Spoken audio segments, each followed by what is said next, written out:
ತುಂಬ ಜನ ಯೂಟ್ಯೂಬರ್ಸ್ಗಳು ನನಗೆ ಅವಾಗವಾಗ ಕಮೆಂಟ್ಸ್ ಮಾಡ್ತಾ ಇರ್ತಾರೆ. ಸೊ ಬ್ರೋ, ನನಗೆ ಯೂಟ್ಯೂಬಲ್ಲಿ ಮಾನಿಟೈಸೇಷನ್ ಆನ್ ಆಯಿತು. ಆನ್ ಆದಮೇಲೆ ನನಗೆ ಕರೆಕ್ಟಾಗಿ ವ್ಯೂಸ್ ಬರ್ತಾಯಿಲ್ಲ, ಜೊತೆಗೆ ಅರ್ನಿಂಗ್ಸು ಕೂಡ ನನಗೆ ಇದ್ದಕ್ಕಿದ್ದಂಗೆ ಡ್ರಾಪ್ ಆಗಿಬಿಟ್ಟಿದೆ ಬ್ರೋ, ಅರ್ನಿಂಗ್ಸೇ ಆಗ್ತಾಯಿಲ್ಲ ನನಗೆ ಅಂತ ತುಂಬ ಜನ ಹೇಳ್ತಾ ಇರ್ತಾರೆ. ಸೊ ಹಾಗಾಗಿ ಯಾಕೆ ಈ ಒಂದು ಪ್ರಾಬ್ಲಮ್ ಆಗುತ್ತೆ ಅನ್ನೋದನ್ನ ಇವತ್ತಿನ ವೀಡಿಯೋದಲ್ಲಿ ನಾನು ನಿಮಗೆ ಹೇಳ್ತೀನಿ.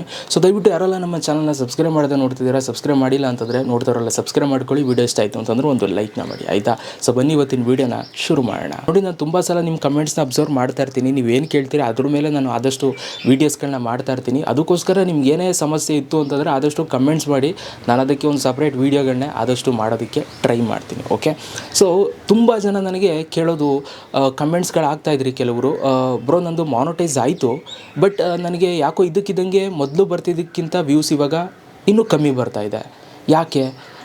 ಅಫ್ಕೋರ್ಸ್ ವ್ಯೂಸ್ ಕಮ್ಮಿ ಬಂದರೆ ಅರ್ನಿಂಗ್ಸು ಕೂಡ ಆಗಲ್ಲ. ಸೊ ಈ ಒಂದು ಪ್ರಾಬ್ಲಮ್ ಆಗ್ತದೆ ಅಂತ ತುಂಬ ಜನ ಕೆಲವರು ಕಮೆಂಟ್ ಆಗ್ತಾಯಿದ್ರೆ, ಸೊ ಯಾಕೆ ಈ ಥರ ಆಗುತ್ತೆ ಅನ್ನೋದನ್ನ ನಾನು ನಿಮ್ಗೆ ಹೇಳ್ಬಿಡ್ತೀನಿ. ನೋಡಿ, ನಾವು ಯೂಟ್ಯೂಬಲ್ಲಿ ನಾನು ಮಾನಿಟೈಸೇಷನ್ಗೆ ಅಪ್ಲೈ ಮಾಡೋಕ್ಕೆ ಹೋದಾಗ ನನ್ನ ಚಾನಲ್ಲು ಆ ಟೈಮಲ್ಲಿ ತುಂಬ ಚೆನ್ನಾಗಿ ರೀಚ್ ಆಗ್ತಾಯಿತ್ತು, ಆಯಿತಾ? ಯಾವಾಗ ನನಗೆ ಮಾನಿಟೈಸ್ ಆಯಿತು ಅದಾದಮೇಲೆ ಇದ್ದಕ್ಕಿದ್ದಂಗೆ ಚಾನಲ್ ಒಂಥರ ಡೌನು, ಆಯಿತಾ? ಸೊ ಮುಂಚೆ ಬರ್ತಿದ್ದಕ್ಕೆ ವ್ಯೂಸ್ಗಿಂತ ಇನ್ನೂ ಕಮ್ಮಿ. ಎಕ್ಸಾಂಪಲ್, ಇವಾಗ 100 ವ್ಯೂಸ್ ಬರ್ತಿತ್ತು ಅಂದರೆ ಇದ್ದಕ್ಕಿದ್ದಂಗೆ 50 ವ್ಯೂಸು, ಅರ್ಧ ಆಗಿಬಿಡ್ತಿದ್ರು. ಯಾಕೆ? ಸಬ್ಸ್ಕ್ರೈಬ್ ಆಗಿರ್ತಾರಲ್ಲ, ಯಾಕೆ ಈ ಥರ ಆಗ್ತದೆ ಅನ್ನೋದು ನನಗೆ ಗೊತ್ತಾಗ್ತಿರಲಿಲ್ಲ. ಬಟ್ ಇದು ನನಗೆ ಹೋಗ್ತಾ ಅರ್ಥ ಆಯಿತು ನನಗೆ. ನಾನು ಯೂಟ್ಯೂಬಲ್ಲಿ ಮಾನಿಟೈಸ್ ಆದಮೇಲೆ ನಾನು ಪೇಮೆಂಟ್ನ ತಗೊಂಡಿದ್ದು ಬರೋಬ್ಬರಿ ಅರೌಂಡ್ ಒಂದು 3 to 4 months ಆದಮೇಲೆ, ಆಯಿತಾ? ಯೂಟ್ಯೂಬಲ್ಲಿ ಪೇಮೆಂಟ್ ತೊಗೋಬೇಕು ಅಂತಂದರೆ $100 ಕಂಪ್ಲೀಟ್ ಆಗಬೇಕು. ಆ $100 ಕಂಪ್ಲೀಟ್ ಮಾಡೋದಕ್ಕೆ ನಾನು 3 ರಿಂದ 4 ತಿಂಗಳು ತಗೊಂಡೆ, ಆಯಿತಾ? ಸ್ಟಾರ್ಟಿಂಗ್ ಡೇಸ್ ವಿಷಯ ಹೇಳ್ತಾ ಇದ್ದೀನಿ ನಾನು ಯೂಟ್ಯೂಬ್ ಮಾನಿಟೈಸ್ ಆದಮೇಲೆ. ಆಗ ನನಗೆ ಅರ್ಥ ಆಗಿದ್ದು, ಯೂಟ್ಯೂಬಲ್ಲಿ ತಿಂಗಳು ಅಂತೂ ಪೇಮೆಂಟ್ ಯಾರೂ ಕೂಡ ತಗೊಳ್ಳಲ್ಲ. ಯಾಕೆಂತಂದರೆ ಇಷ್ಟು ಲೇಟಾಗಿ ಒಂದು ಪೇಮೆಂಟ್ ಬರುತ್ತೆ ಅಂತಂದರೆ ಖಂಡಿತವಾಗ್ಲೂ ಯಾರಿಗೂ ಅಷ್ಟೊಂದು ಅರ್ನಿಂಗ್ಸ್ ಆಗಲ್ಲ ಅಂತ ನನಗೆ ಅನಿಸಿಕೆ ಇರ್ತಿತ್ತು. ಯಾಕೆಂತಂದರೆ ನನಗೆ ಆ ಎಕ್ಸ್ಪೀರಿಯೆನ್ಸ್ ಆಗಿತ್ತಲ್ಲ. ಆಮೇಲೆ ಇದ್ದಕ್ಕಿದ್ದಂಗೆ ಹೋಗ್ತಾ ಚಾನಲ್ಲು ನಿಧಾನಕ್ಕೆ ಗ್ರೋ ಆಗೋದಕ್ಕೆ ಸ್ಟಾರ್ಟ್ ಆಯಿತು, ಆಯಿತಾ? ಸೊ ಆವಾಗ ನನಗೆ ಅರ್ಥ ಆಗಿದ್ದು ಏನಪ್ಪ ಅಂತಂದರೆ, ಯೂಟ್ಯೂಬರು ನಮ್ಮದು ಯಾವಾಗ ಮಾನಿಟೈಸ್ ಆಗುತ್ತೋ ಅವರು ಇದ್ದಕ್ಕಿದ್ದಂಗೆ ನಮ್ಮ ಚಾನಲ್ನ ಒಂದು ಸ್ವಲ್ಪ ಲೈಟಾಗಿ ಪ್ರಮೋಟ್ ಮಾಡೋದನ್ನು ಸ್ವಲ್ಪ ಕಮ್ಮಿ ಮಾಡ್ಕೋತಾರೆ, ಆಯಿತಾ? ನಾನು ಅಬ್ಸರ್ವ್ ಮಾಡಿರೋಂಗೆ ಕಮ್ಮಿ ಮಾಡ್ಕೋತಾರೆ. ನೀವು ಹೇಳ್ಬೋದು, ಬ್ರೋ ಆ ಥರ ಎಲ್ಲ ಏನೂ ಮಾಡಲ್ಲ ಹಂಗೆ ಅಂತ. ಬಟ್ ಇದು ಮಾನಿಟೈಸ್ ಆದವ್ರಿಗೆ ಒಂದು ಸಣ್ಣ ಎಕ್ಸ್ಪೀರಿಯೆನ್ಸ್ ಆಗುತ್ತೆ. ಬೇಕಾದರೆ ನೀವು ಆದಮೇಲೆ ನೀವು ನೋಡಿ, ಬೇಕಾದರೆ ನನ್ನ ಮಾತು ಕೆಲವೊಂದು ಸಲ ನಿಮಗೆ ಗೊತ್ತಾಗುತ್ತೆ, ನಿಮಗೆ ಫೀಲ್ ಆಗುತ್ತೆ. ನಾನು ಅದು ಅಬ್ಸರ್ವ್ ಮಾಡಿದ್ದೀನಿ. ನನ್ನ ಚಾನಲು ಆಗ ಮಾನಿಟೈಸ್ ಆಗ್ತಿದ್ದಂಗೆ ಇದ್ದಕ್ಕಿದ್ದಂಗೆ ಸ್ವಲ್ಪ ವೀಡಿಯೋಸ್ಗಳು ಅಷ್ಟು ಹೋಗ್ತಿರ್ಲಿಲ್ಲ, ಆಯಿತಾ? ವೀಡಿಯೋಸ್ ಹೋಗಿಲ್ಲ ಅಂದರೆ ಅರ್ನಿಂಗ್ಸ್ ಆಗ್ತಿರಲಿಲ್ಲ. ಸೊ ಆಗ ನನಗೆ ಅರ್ಥ ಆಗಿದ್ದು, ನಾವು ಈ ಮಾನಿಟೈಸ್ ಆದಮೇಲೆ ಸ್ವಲ್ಪ ಚಾನಲ್ಲು ಸ್ವಲ್ಪ ಹಂಗೆ ಡೌನ್ ಮಾಡ್ತಾರೆ ಅಂತ ಅನ್ನಿಸ್ತು ನನಗೆ. ಸೊ ಈ ಒಂದು ಕಾರಣದಿಂದನೇ ನಿಮಗೂ ಕೂಡ ಒಂದು ಎಕ್ಸ್ಪೀರಿಯೆನ್ಸ್ ಆಗ್ತಾ ಇರುತ್ತೆ. ಆಮೇಲೆ ಕೆಲವೊಂದೊಂದು ಸಲ ಏನಾಗುತ್ತೆ ಗೊತ್ತಾ, ಕಂಟೆಂಟು ಕೂಡ ಡಿಪೆಂಡ್ ಆಗುತ್ತೆ. ನೀವು ಮಾಡಿರುವಂಥ ಕಂಟೆಂಟು ಇಂಟ್ರೆಸ್ಟ್ ಇಲ್ಲ ಜನಗಳಿಗೆ ಅಂತಂದರೆ, ಸೊ ಆಗ ಆ ವಿಡಿಯೋ ಪ್ರಮೋಟ್ ಮಾಡಲ್ಲ ಯೂಟ್ಯೂಬರು. ಈಗ ಎಕ್ಸಾಂಪಲ್, ನಾನೇ ಈಗ ಏನಪ್ಪ, ಈಗ ನಾನು ಯಾವುದೋ ಒಂದು ಫೋನ್ ತಗೋತೀನಿ ಅಂದ್ಕೊಳ್ಳಿ, ಆ ಫೋನ್ಗೆ ಸಿಮ್ ಹಾಕಿ ತೆಗೆಯೋದಂಗೆ ಅಂತ ವೀಡಿಯೋ ಮಾಡಿದ್ರೆ ನೋಡ್ತೀರಾ? ನೋಡ್ತೀರಾ ಹೇಳಿ? ಎಲ್ಲರೂ ಕೂಡ ನೋಡಲ್ಲ. ಮಾಮೂಲಿ ನನ್ನ ಪ್ರತಿ ವೀಡಿಯೋಸ್ಗಳು ನೋಡೋರು ಬಂದು ಖಂಡಿತವಾಗ್ಲೂ ಕೆಲವರು ನೋಡ್ತಾರೆ, ಆಯಿತಾ? ಬಟ್ ಎಲ್ಲರೂ ಕೂಡ ನೋಡಲ್ಲ.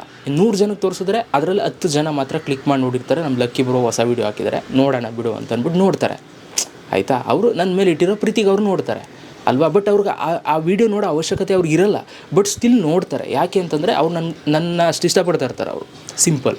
ಸೊ ಇಲ್ಲಿ ಇದು ಕೂಡ ಮ್ಯಾಟ್ರ್ ಆಗುತ್ತೆ ವ್ಯೂಸು ಡೌನ್ ಆಗೋದಕ್ಕೆ. ನೀವು ಮಾನಿಟೈಸ್ ಆದಮೇಲೆ ಏನು ವೀಡಿಯೋಸ್ಗಳು ಮಾಡ್ತೀರೋ ಅನ್ನೋದು ಕೂಡ ಮ್ಯಾಟ್ರ್ ಆಗುತ್ತೆ.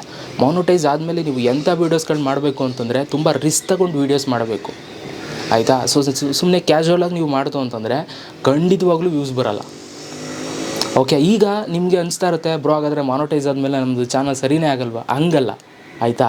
ಅವತ್ತು ನಾನು 3 ರಿಂದ 4 ತಿಂಗಳು ಪೇಮೆಂಟ್ ತಗೋತಿದ್ದವನು ಈಗ ಒಂದೇ ತಿಂಗ್ಳಿಗೆ ಪೇಮೆಂಟು, ಆ 3-4 ತಿಂಗ್ಳಿಗೆ ಬರೋ ಪೇಮೆಂಟೇ ಒಂದೇ ಸಲ ಬಂದುಬಿಡುತ್ತೆ ನನಗೆ, ಅರ್ಥ ಆಯಿತಾ?